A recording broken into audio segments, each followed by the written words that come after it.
Hi there, I want to make a second tips video, but instead of just general tips on Battlefield, I want to talk mainly about Conquest. Now, I'm a mixed person when it comes to online gaming.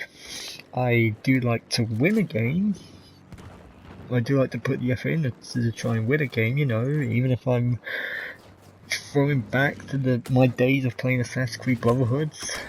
Like, I used to love to win the matches, and sometimes if I'm on and friends are on and we somehow end up in a party together playing Assassin's Creed Brotherhood, I still like to play to win the game, but at times, even I as a gamer, as much as I love to win, I like to, accept that things are a game, and you can't always win them all, and hey, take things too seriously. If you take a game too seriously, what you do, you start spraying, right? This, however, I feel I had to make because I've seen some people, and I've been in a lot of Conquest matches, not just in Battlefield 1 beta, but in Battlefield 4, both PS3 and PS4. I've been in Battlefield 3 matches. I played the Battlefield Hardline beta of Conquest. And I've just been in so many lobbies where so many players and so many teams I've been with have made so many mistakes, and it's eye-watering at times because it's just like I want to play the game. Like, players will complain, "Oh, this game's not fun. Like, this game's annoying. This game's shit." Like, if they're getting battered and beat about in every single match. Then they'll turn around and say, "Oh, you should try hard in the game." It's like, well, what the fuck do you want? Like, if you're not playing trying hard to some degree, you're gonna get shat on, like royally shat on. If you're playing a game of Conquest and you wanna have fun, but you wanna win, or you wanna have fun and you want it to be a good game, be prepared to put some effort in. However, this brings me to my first tip. You're not always gonna win your matches. No matter how good you are at Conquest, no matter how good you are at a game, you're either gonna have a bad game in some of them where, you just make silly mistakes just simply because it's not your day, or you bump into a player who's on a streak, who's tearing shit up like it's nobody's business simply because it's their lucky day or whatever, or it's the day where everything is clicking, going right for them, or you're gonna bump into players where they are just better than you, and you just need to sit down and accept it. Like, you're not gonna win every game. So that's the first tip out of the way. You're not gonna win every game, but you should strive to at least do well in a match. That being said, I'm gonna talk about main Conquest tips I feel a lot of players overlook, and it can actually help them win a match. Now again, like the other tips and tricks video I made, we'll look at my gameplay and see what I did right and what I did wrong. First tip. Play the damn objective, son. Play that objective. If the objective of the game you're playing is to capture control points or control flags, whatever, you capture them flags. If the point of the objective of the game is to defend those flags, you defend them, my son. You say it as your mission, your pride and honor. You say it as if you're defending the love of your life. You say it as if you're defending your firstborn child. You say it as if you are defending yourself in court from a false accusation of murder. You defend yourself. You hold no ground. You yield no ground to the enemies within reason, because this is where some players get the first part right but the second part wrong. Prioritize what you need to attack, prioritize your objectives. Say like in Conquest, multiple objectives on the map. You gotta learn to prioritize what to attack and what to defend. Now, since I'm out here in the open desert, at this point in the game, I was thinking, I want to go to D. D is the closest flag to me. It links up A and B nicely. It encloses C into almost like a little enclave state. But the problem with going for D is they've got the enemy train. The enemies have got the armored train spawned in, and the armored train will just deck you in seconds. And when I looked up at the map, or looking up at the map now, I can now see that A flag is being taken. But at the time of playing this, I need to be wary of where that armored train is, because again, that armored train is going to wreck me. But also I've got to keep into consideration where's all the enemies going to be. Is this like their big counter attack? So you've got to learn to prioritize your objectives. In some situations that's much easier than others. But this brings me on to my third tip. Now in terms of prioritizing objectives, actually taking objectives, holding down objectives, especially in Battlefield, stick with your squad. Stick with your squad.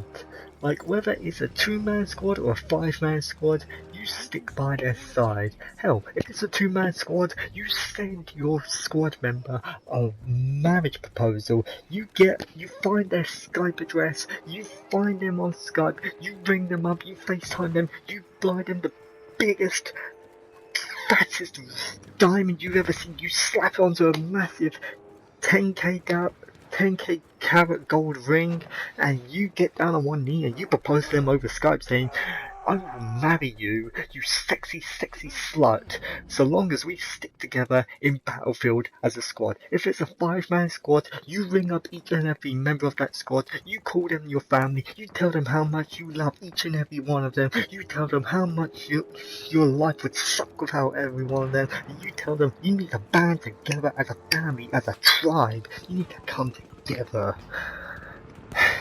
The point I'm trying to get at is, your squad is important in Battlefield. If you stick together as a squad, things become much easier. Capturing a flag becomes much easier and much more doable. Defending a flag becomes much more easier, much more doable. Rushing an MCOM station becomes much more easier and much more doable when you stick to a squad, even if it's a 2-man squad. Me and my mate Toss, or as you'll probably know him on YouTube if you actually look at my channel, and in terms of suggested channels, that if you go to my main YouTube page, I've got like a small list of other YouTubers that I know personally. Cybot Saber, he's one of my mates in real life. We used to play Battlefield 3 back in the day. I've mentioned him before. We were part of a squad called Mist Raiders. And sometimes we'd spawn into Battlefield 3 and it would just be us two. Yet because we stuck beside each other, because we were communicating with each other, we were able to get shit done. We could turn the tide of matches, just us two, on a very good night. On a decent night, we could help stabilize the situation, and obviously on a bad night, you know, we could do what we could, but we couldn't bring back the match. But still, that's like any other game. However, this next tip goes into all those players who end up becoming the squad leader. I have a special message for you. If you are the squad leader, you are like freaking Moses to the rest of your squad. If you are the squad leader, you are like freaking Jesus to the rest of your squad. If you are the squad leader, you are like freaking Muhammad, who the Muslims would say peace be upon him, to the rest of your squad. If you are the squad leader, you are like the fucking Queen of Holland to the rest of your squad. You lead them, you command them. A good squad will listen to the orders of their squad leader, but it's up to a squad leader to keep a squad together and to set objectives for them. You don't know how to set an objective, you don't know how to tell your players what to do or what you want your squad to do. It's simple, there's two ways. One, you can either look at an objective and simply tap R1. If by tapping out R1 you send out command to all your squad, and all your squad members will be able to see it. Or you can do it the long way. You can hold R1. You can hold the left stick down, or the right stick down rather, to go to order squad, and then you can tell them which flag or which point or which objective to attack or defend by simply then selecting that objective through the menus with the right stick. It's so simple. Stick with your squad, but if you're the squad leader, set orders for them. And if your squad is performing up to task, if your squad is all sitting together, like they don't even have to really be communicating with each other. If the squad is rallying around the leader, and the leader is giving them clear, concise instructions and actions on what to do, your conquest matches can turn around. You can become a better Battlefield player because of this. Now, obviously, you have to take this with a grain of salt. Like, quite a lot of the time, I've become squad leader, and I've set objectives. Capture point A or whatever, and I've been very close to it. I've had squad members very close to it, and whilst they gone, they fucked off to the other objectives. And sometimes I've been the cocky little arrogant little shit and decided to go against squad orders. So a good squad will stick with orders. However, a good squad leader must also know where he should put their squad. He shouldn't constantly throw their squad into suicidal situations. Again, that comes down to personal skill of being able to read the situation, and that's something you have to improve upon on your own. I mean, I could try and give guidance and tips, but when it comes to the nitty gritty in a real situation, it's up to you to try to read the situation and call your best judgment on it. Sometimes your judgment may not seem like the best judgment, but in fact, it's the best judgment you could have done for a situation. Ay, ay, ay, ay, caramba. Mia Khalifa wept. I do not know her by... I do not know of this Mia Khalifa, I've only heard of the name. Wink wink, raise middle finger to all of you. Now, I just want to also say that another tip is, again, playing your objective, having a good squad leader, running around your squad. But another good conquest objective, another good conquest tip, this goes back to everyone, and I've seen this so many times, is the whole point of the back cap. The back cap is both the greatest tactic and the greatest threat to you at the same time. If your opponents can easily back cap you, you are buggered. You are royally buggered and fucked, because it can break formation, and the way a good team wins games, the way a good army wins battles, is through discipline and formation. You've got to be organised if you want to win a match. You've got to be organised if you want to win a match in Battlefield. You've got to be organised if you want to pass your exams. You've got to be organised if you want to get on a date. You've got to be organised if you want to roll it out of bed. You've got to be organised if you want to have a shit in the morning. And I am going severely off topic, but the point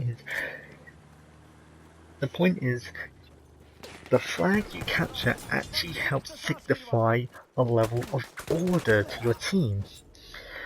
Whenever I play Conquest, at the start of the match, I always try to capture flags in a certain order. I always try to capture a flag nearest to my spawn base. I'll always then try to capture a flag nearest to that, then the next one nearest to that, then the next one, and slowly building up, and essentially building up a massive line, so the rest of my team can effectively make one massive defensive line and push up and sweep across the map. If you decide, oh, I'm gonna backcap the enemies, yes, sometimes that can work, but sometimes that can really fuck you over one. And if you're not paying attention, sometimes minuscule objectives like on this map, minuscule objectives like Objective E, if you don't control that objective, that flag can be used as a point to back cap the living hell out of you, and if you're getting back capped consistently in a match, you are done, because capturing flags, the more flags you have, means the more points you're going to build up. Now, our home flag is A, so when this flag gets captured, I make it my mission to take this flag back, because it reinstills structure in my team. It then means I can focus on looking forward. I'm not having to constantly worry about enemies coming from behind. And also, I just have a bit of small bit of OCD, but anyway, so yes, stick with a squad, stick close together, move as a structured unit, and just play the fucking objective. If you follow all these tips, you should do fairly well in your game Conquest. Remember, you can't win them all, but you should be able to do fairly well in these matches. Anyways, I'll see you guys later. Ay, caramba, just some of the players I've run into, they're annoying, but I'll see you later. I am out.